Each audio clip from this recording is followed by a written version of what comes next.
अगर आप fifth dimension के जीव हो या कोई फिफ्थ डायमेंशन में रहने वाला एडवांस जीव है तो वो टाइम में पास्ट फ्यूचर में भी जा सकता है, साथ ही लेफ्ट राइट में भी जा सकता है। अब इसे समझना थोड़ा मुश्किल है मगर हम आपको आसानी से समझाते हैं, इजीली समझाते हैं। अगर कोई इंसान है इस दुनिया में, वो अगर वीएफएक्स आर्टिस्ट बनना चाहता है और प्रोग्रामर बनना चाहता है तो वो एक साथ दो चीजें एक ही समय पर अलग अलग जगहों पर नहीं कर सकता है। इसके लिए पॉसिबल नहीं है, या वो अलग अलग दो जगहों पर एक ही समय पर प्रेजेंट नहीं हो सकता है। मगर फिफ्थ डायमेंशन में रहने वाला जीव इसे करने में कैपेबल होगा। उसके लिए अलग अलग टाइमलाइंस में जाना, पैरेलल यूनिवर्स में एंटर होना पॉसिबल होगा। उसके लिए ये सिर्फ एक आसानी वाली चीज होगी, नेचुरली चीज होगी। जिस तरह हम थर्ड डायमेंशन में दाएं बाएं ऊपर नीचे आगे पीछे जा सकते हैं, उसी तरह वो समय में भी दाएं बाएं आगे पीछे जा पाएगा, लेफ्ट राइट जा पाएगा। बिल्कुल इसी तरह वो टाइमलाइंस में भी जा पाएगा, अलग अलग टाइमलाइंस पे भी। वो एक ही समय पर दो रोल अलग अलग जगहों पे भी कर सकता है। फॉर एग्जाम्पल वो मार्स पे भी होगा, अर्थ में भी। जिस तरह क्वांटम वर्ल्ड में एक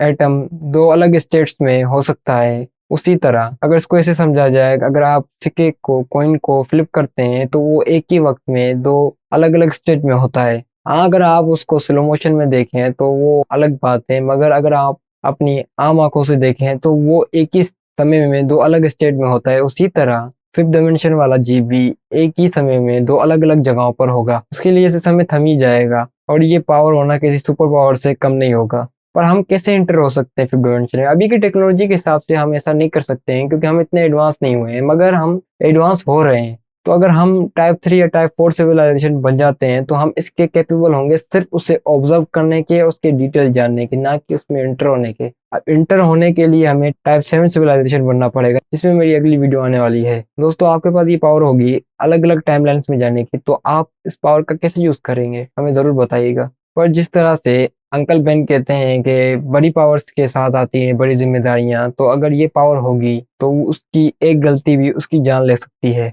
फॉर एग्जाम्पल वो ऐसी टाइमलाइन में जाता है जहाँ पे उसकी ही सारी टाइमलाइन शुरू हो रही हैं और उसी टाइमलाइन में जाके अपने आप को मार देता है जहाँ पे कोई अलग टाइमलाइन शुरू होने की पॉसिबिलिटी ना हो। तो इसका मतलब उसने अपने आप को ही खत्म कर दिया। जिस तरह यूनिवर्स में गैलेक्सीज दूसरी गैलेक्सी को अटैक करती हैं या फिर उनका कोलाइजन होता है ग्रेविटी की वजह से या किसी और चीज की वजह से या डार्क एनर्जी की वजह से, उसी तरह ये लॉस भी फिफ्थ डायमेंशन में अप्लाई होते हैं। अब इसका मतलब ये नहीं है कि समय उसके लिए थम सा जाएगा, लेकिन पूरी तरह से खत्म नहीं होगा। लॉस उस पर फिर भी अप्लाई होंगे।